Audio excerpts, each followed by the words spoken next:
இன்னைக்கு நம்ம ஒரு குட்டி கதை பார்க்க போறோம். என்ன கதை? ஓநாயும் சிறுவனும். சீக்கிரம் சொல்லு, கதை கேட்க ஆசை இருக்கு. ஒரு அழகான மலைப்பகுதி, நீல நிற வானம், எங்கும் பசுமையான மரங்கள்.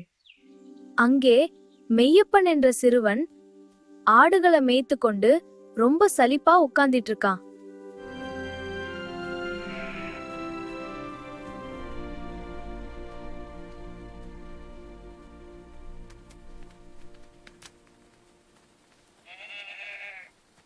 அவையே அங்க சலிப்பா உட்கார்ந்திட்டு இருக்கான். ஆமா, தினமும் ஆடு மேய்ச்சா என்ன, ஜாலியாவா இருக்கும், சலிப்பாதான் இருக்கும். அப்போதான் அவனுக்கு ஒரு யோசனை வந்தது. அதோ அங்க பாருங்க, ஓநாய் ஓநாய் ஓநாய் ஓநாய் ஓநாய். ஐயோ ஓநாயா, வேகமா ஓடுங்க.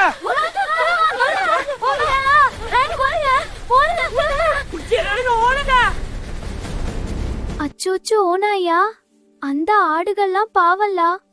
ஆமா, பாவம். ஓநாய்லாம் ஒண்ணும் இல்ல, அவன் ஊர் மக்கள் கிட்ட பொய் சொல்லி ஏமாத்திட்டு இருக்கான். உண்மையாவா? அட பாவி! ஓநாய் எங்க? அந்த சிறுவன் பொய் சொன்னானா? இங்க இல்ல, அந்த பக்கம் பார். ஏய் மெய்யப்பா, எங்கடா ஓநாய்? எங்கள பொய் சொல்லி ஏமாத்துறியா? சும்மா இருக்காத.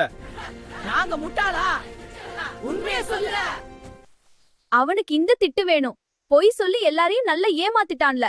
ஆமா, இன்னும் நல்ல திட்டு வாங்கட்டும். அவ என்ன அதோடய விட்டான், மறுபடியும் அதே பொய்யதான் சொல்லிட்டு ஓடுறான் பாரு. ஓநாய் ஓநாய், வேகமா எல்லாரும் ஓடுங்க.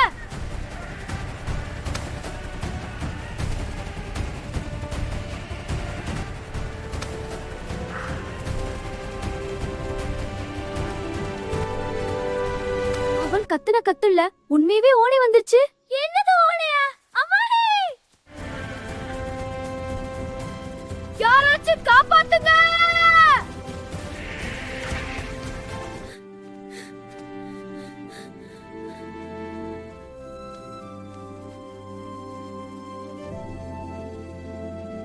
மெய்யப்பண்ண பார்த்தாலும் பாவமா தான் இருக்குல்ல.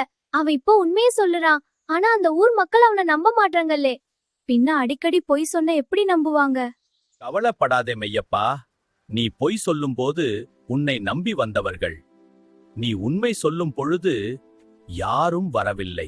எல்லோரும் உன் மீது வைத்த நம்பிக்கையை நீ பொய் கூறியதால இழந்து விட்டாய். அதனால் உன் வாழ்க்கையில் எப்போதும் உண்மையை பேச வேண்டும் என்ற பாடத்தை கற்றுக்கொள். இந்த கதை நல்லா இருந்துச்சா?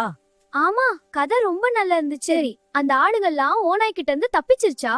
ஐயோ, இவ வேற. அனைவருக்கும் நன்றி.